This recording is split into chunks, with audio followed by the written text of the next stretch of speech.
Allez, maintenant, on passe à l'onglet idées de contenu. Cette partie, c'est vraiment un vide-cerveau. Donc, dès que tu as une idée, tu la poses tout de suite, même si tu ne sais pas vraiment comment l'exploiter ou comment la développer. Donc, tu l'écris et puis tu peux l'oublier et tu passes à autre chose. Et puis ensuite, tu peux choisir ton support. Donc là, si tu as choisi sur Instagram, la deuxième idée, tu préfères faire une vidéo YouTube. Ensuite, les piliers, tu reprends les piliers que tu as indiqués dans l'onglet Ta communication et tu indiques si c'est le pilier 1, aussi là c'est le pilier 3. Le format, comment tu vas traiter cette idée? Est-ce que tu vas faire un reel? Est-ce que tu vas faire...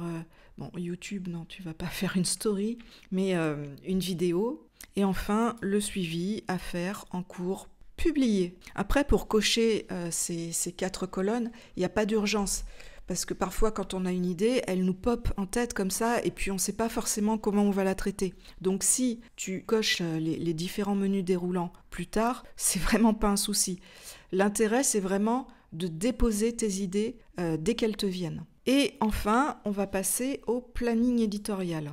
Donc là, je t'ai fait un planning éditorial. Peut-être que tu as déjà ton organisation sur Notion, sur Google Agenda, sur un cahier, sur un Google Sheet, enfin, sur le support que tu veux.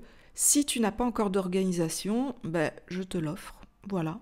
Alors, je vais t'expliquer comment ça fonctionne. Là, tu as vraiment une vision mensuelle de tes contenus.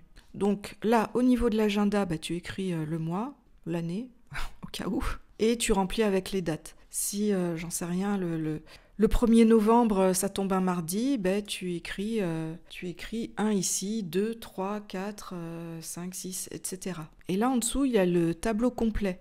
Donc tu vois, plateforme numéro 1 et plateforme numéro 2. Si tu as 2 canaux différents, voilà, ce sera tes 2 plateformes. Donc par exemple, Instagram pour la plateforme numéro 1 et YouTube pour la plateforme numéro 2. Alors après, on revient au jour. Donc là, c'est pareil. Il y a les numéros de jours à écrire. Donc si je reprends mon mardi 1er novembre, je ne sais même pas si cette année le 1er novembre tombait un mardi, c'est pas grave. Donc là, 1, 2, etc. Et ensuite, tu es prête pour remplir le calendrier avec tes idées, avec tes contenus. Et tu as une vision à 360 degrés de ta com sur les réseaux. Donc là, tu peux mettre, tu écris le titre, la plateforme où tu veux poster, le format.